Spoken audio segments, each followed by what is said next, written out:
So in this video, I'm going to cover a question that we've been asked for the past 10 years. Specifically, these kind of finance and accounting qualifications, do they actually have value in India, and do you get a job after you take these up? So I'm going to cover ACCA, CFA, CPA, CMA and FRM, along with a bunch of stories of our students specific, which have actually had a journey that many of you all might actually want to follow their footsteps in. So we've had students who have landed up getting placed, of course. We've had people who moved overseas. We've had people who shifted from one domain to another, all because of these courses. So if you are one of the students who've had these kind of confusions that should I take this up or no, with examples, with stories, with statistics, I'm going to tell you everything you need to know by the end of this video. So till the end, stay tuned. And if this is the first time I'm visiting our channel, please hit subscribe. And if you find any value in this video, give us a thumbs up. So let's get started.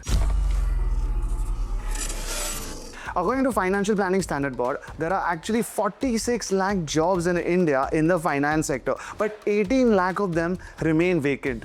And the reason, it's purely because these kind of candidates do not have the skill sets, they do not have the knowledge, and they do not have any base, whether it's qualification or skills, to actually take up these roles, to make the impact that India needs, and to really fill these sectors with high quality, high talent density kind of candidates. So let me jump into it. Starting with ACCA. Now, I've made tons of videos talking about the misconceptions that we have that ACCA is a global qualification and doesn't have any value in India. So let me give you all a few examples. So the biggest example that we've had in the last year is one of our students, Mansi. She's only completed 10 out of 13 papers and got an opportunity in a company called ACES. It's an MNC, and she was given 10 lakhs as a CTC with zero work experience prior. Compare this to me when I was studying, or chartered accountants. We've got to go through the grind of articleship for 2, 3, 4 years, get paid 5,000, 6,000 a month, and then we might get an opportunity in a multinational where our packages might go to 6, 7 lakhs. But today, a 10 lakh package with a girl who has zero experience, not even completed her own certification, and is already building a career in a multinational. Another student of ours, Samson, he used to actually work in EY, wanted to move into valuation. He completed ACCA. Actually, he was not even completing it. He just did 11 papers in ACCA, and he got an opportunity in valuation in KPMG. Once again, a movement from one domain to another because of such qualifications. Next, I've also made videos on other students of ours, right? I'll put the link in the description below, but there is a student, Supratim Ganguly, who got placed in KPMG. There is another student of ours, Priyanshu Chandak. He had actually completed ACCA with us. He was a rank holder. He even pursued CFA, and now he's working at JP Morgan, the biggest bank at a global scale. These kind of stories are only possible for these students because of these qualifications that they have pursued. When I talk about going overseas, Rujuta Bari, one of our other students, she is right now working in Australia after completing her ACCA. And another student is Saurabh Punamia. He is working in Germany right now. I think he's working with the government of Germany. And look, it doesn't matter how he really gets there, whether it's because of any of these qualifications, but the trajectory of these students cannot start without you having some base. So if you feel that you're just a BCom and you want to make a jump in your career, please understand that studying for these qualifications might be the fastest, the most reliable way to build a career. And you might have a plan of moving to another country, not necessary that you'll get there, but you will definitely be better than where you were without doing these qualifications. It's a matter of understanding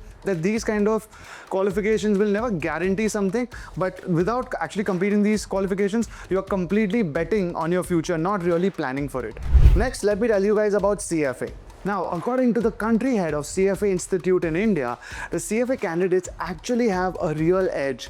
Their research revealed that a successful career in top roles, such as investment management, requires what we call a T-shaped skill. T-shaped means you can have a lot of skill sets that are broad, but you need to know how to go deep in as a specialization in some particular skill.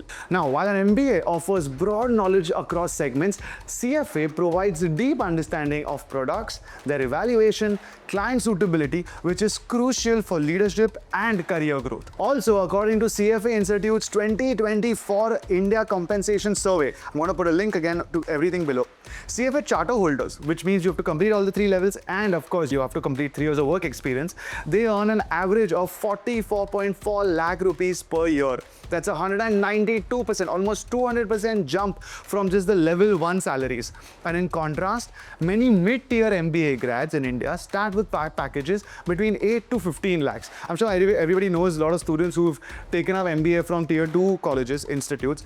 Some of them unfortunately don't even get the job that is more, that the CTC is more than the fees they've paid the institute, right? So everybody wants a qualification that gives them a jump, but it's important that you figure out what kind of qualification you choose that gives you that edge. Don't just go blind, or don't just go where it's easier. Don't go what's convenient. My financial planner, right? His wife was a CFA level 2 many years ago. This I'm talking about.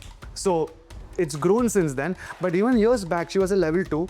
She was working in a company called Anand Rathi, and from there, she landed up getting a salary of 10 lakhs only after clearing level 2. I've had students who started with ACCA, but they loved finance so much they shifted to CFA, and they were looking for opportunities. They got an opportunity in an investment bank, boutique investment bank, because they loved reading about stock markets, doing research on equity, etc., and then they build a career from there.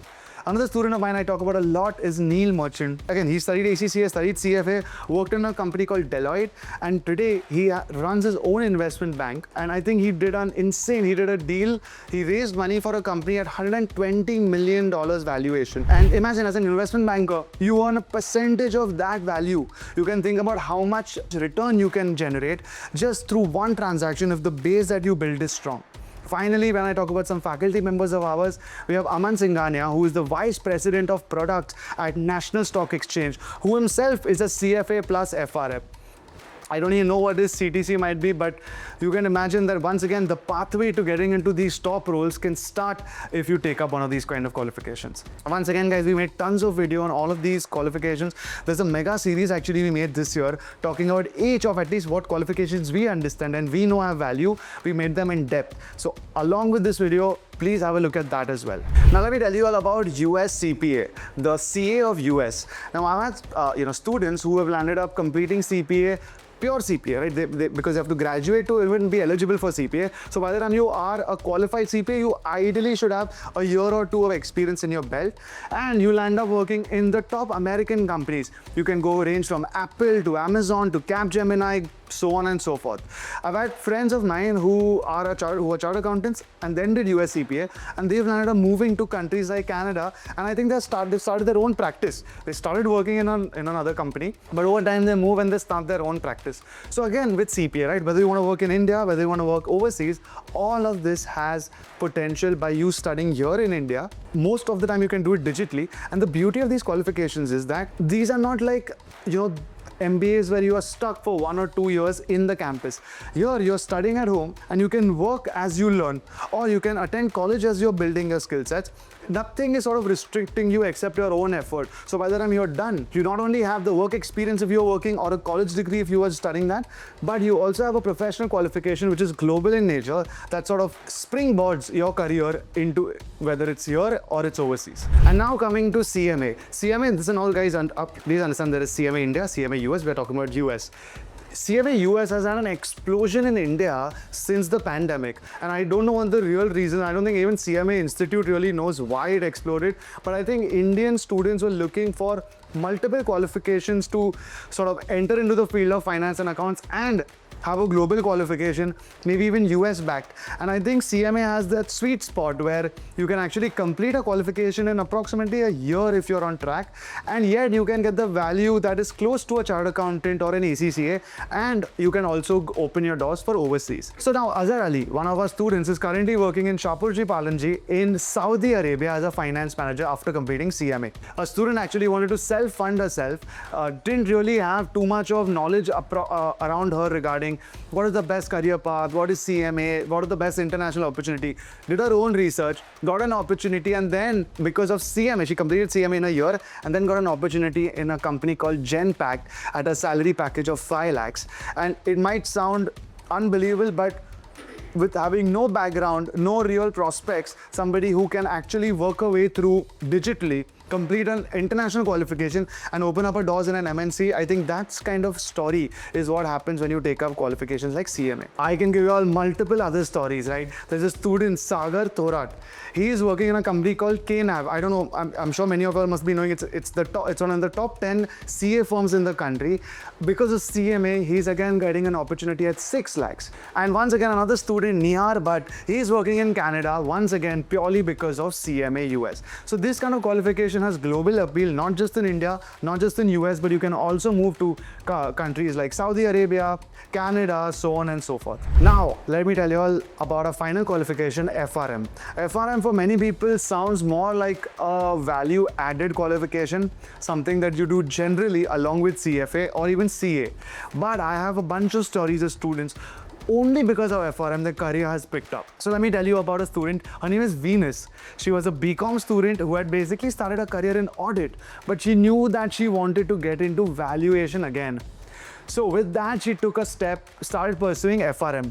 And with clearing only one part, so I'm sure many of you know FRM has 2 parts, she completed one part and she was able to switch from audit to valuation in a company again like KPMG, and that is the power of FRM. And the biggest win for one of our students, because of FRM, Ajinkya, he got into the dream company for most finance candidates, Goldman Sachs. So FRM in India is a stepping stone to getting into the biggest global either banks or investment banks or consulting companies, and that is just once again India. All of these qualifications have stories where you can land up going overseas.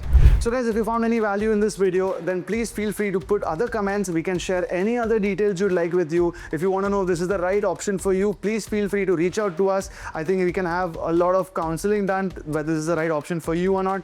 But at the end of the day, remember, whatever these stories are, the success is all on these individual candidates.